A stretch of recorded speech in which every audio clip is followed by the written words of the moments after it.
we realized that, hey, people really like this and will return to it, we decided on Merritt Terror Nights. It was just the most logical name for us, and it just matched. In the second year, 2006, when we started pre-planning for the attraction, we decided to rechristen the name to Merritt Terror Nights, so we could do anything with Halloween. It could be like an anthology of different themes each year. Year two was pretty awesome. We got a little more sophisticated. It was a little more, you know, a little more elaborate, the whole production. Pre-planning, I believe, for the second haunted house started in March or April, but we set it down after a while and got back to it a little bit later in the year. But I mean, we started planning pretty soon for the second year because we realized that we wanted to do it very well. Since we knew we were doing a funhouse too and knew we wanted a viable mascot, an icon for the event, we decided the best mascot you can have for a funhouse is a clown.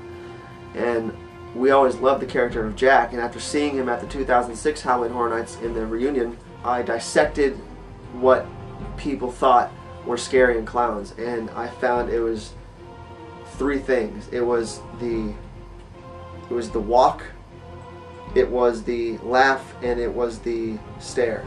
Chester was very, very creepy to me. I don't know why, because I guess just like everybody else, I mean, you view a clown as being child friendly and what have you, but I mean, it was just very eerie, and the story behind it was just great.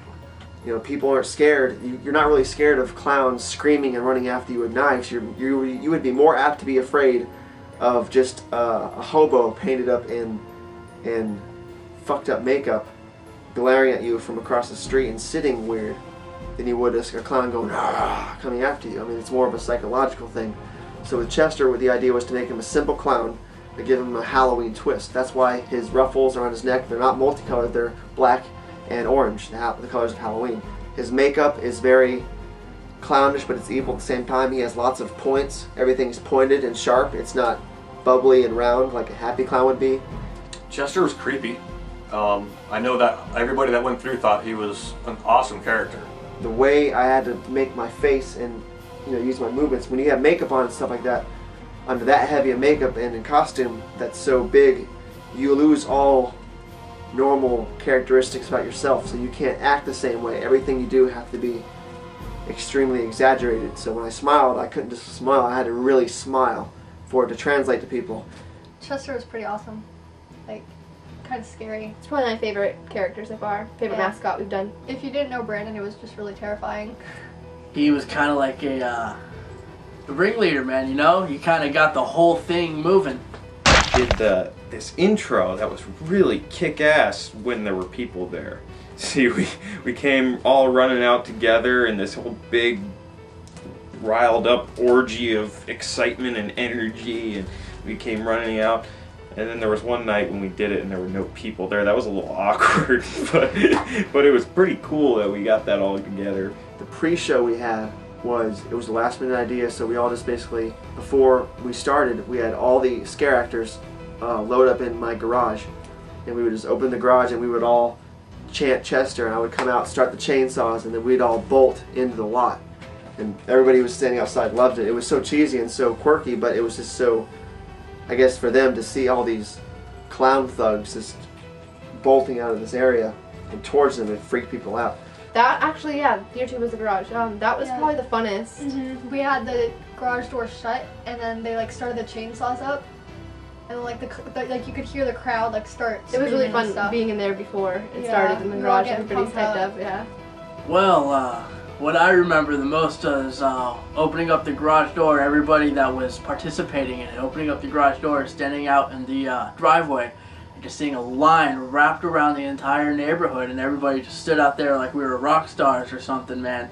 You know, revving up the chainsaws, scaring people. I remember a little kid started to cry and run away, and you know, we kind of charged at the crowd, and everybody screamed. It was just a great moment, man. You could see people were scared, and you know, getting in for free, man. It's a great haunted house. The opening ceremony was good. I wish we would have had a little bit more turnout with people to see it. Because the second year, you know, I was like, last year was cool. There's not going to be many people showing up for this time. as you can tell, it's gotten really big. Honestly, for being the second year, I was actually pretty surprised with how many people turned out. The lines for Merritt on Terror Nights 2 were insane. I remember they were wrapped down the block, and I think maybe even around the corner at one time. I remember the first year everyone told me about it, it was a great turnout and stuff, but I was, kind of skeptical about it at first, who's going to really come to that. We got the Halloween Horror Nights, but no, there was hundreds of people. The second year, unfortunately, I was working every night that we did it except for the last night, which thank God I got to work that night out of any of the nights because that was the most crowded from what I heard. It was really cool because you hide behind a barrel and wait for the people to walk in a group usually. And you get a hammer and beat the hell out of the drum and just scare people and jump out. Ah! But I had a few people actually come back and scare me too. One girl came up with a camera and it clicked right in my face and scared the hell out of me. The clown makeup, the white and black. Yeah. And we had black and white clown dresses and boots. And we just sort of followed around Chester. I played an evil axeman with a pretty sweet white mask while hiding behind a fire. People first came out of the blacklight room.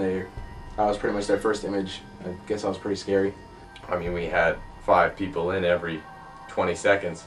I remember the freakiest thing people thought, the most reaction I got to playing the character inside the haunted house was I would stand completely still, almost like a statue, and they would actually think I was fake.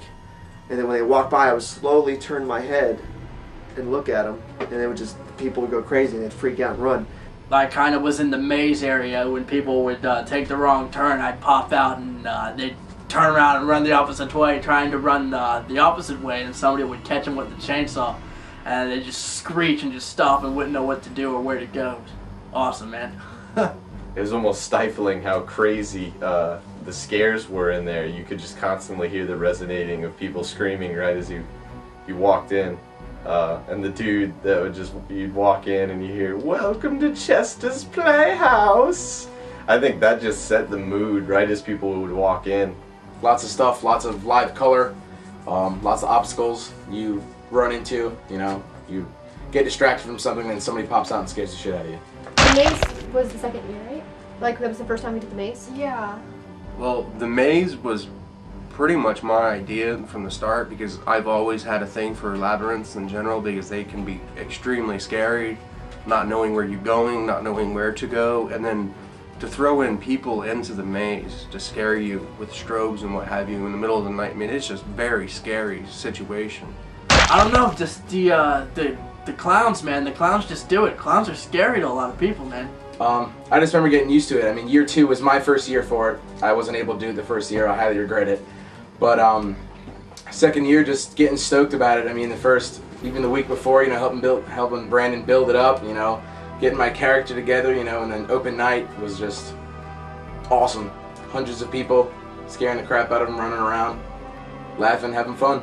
Seeing it come together and then the final product, I mean, it was well worth it.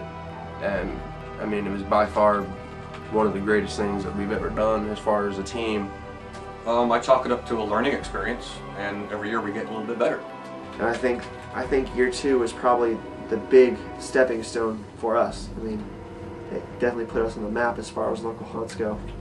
In my opinion, year 2 was one of the main reasons why Merritt on Terror Nights has been around for how long it has. Because if it weren't for year 2, I don't think a lot of the customers would have showed up for year 3 or 4. Because year 2 was a really landmark year for us, for just how the size of it, what we did with what we had, the people that showed up. I mean, and the characters, we actually had characters that could act a little bit better. So I mean, we had a little more scares in it, and it was a good year for us. I really enjoyed doing year 2.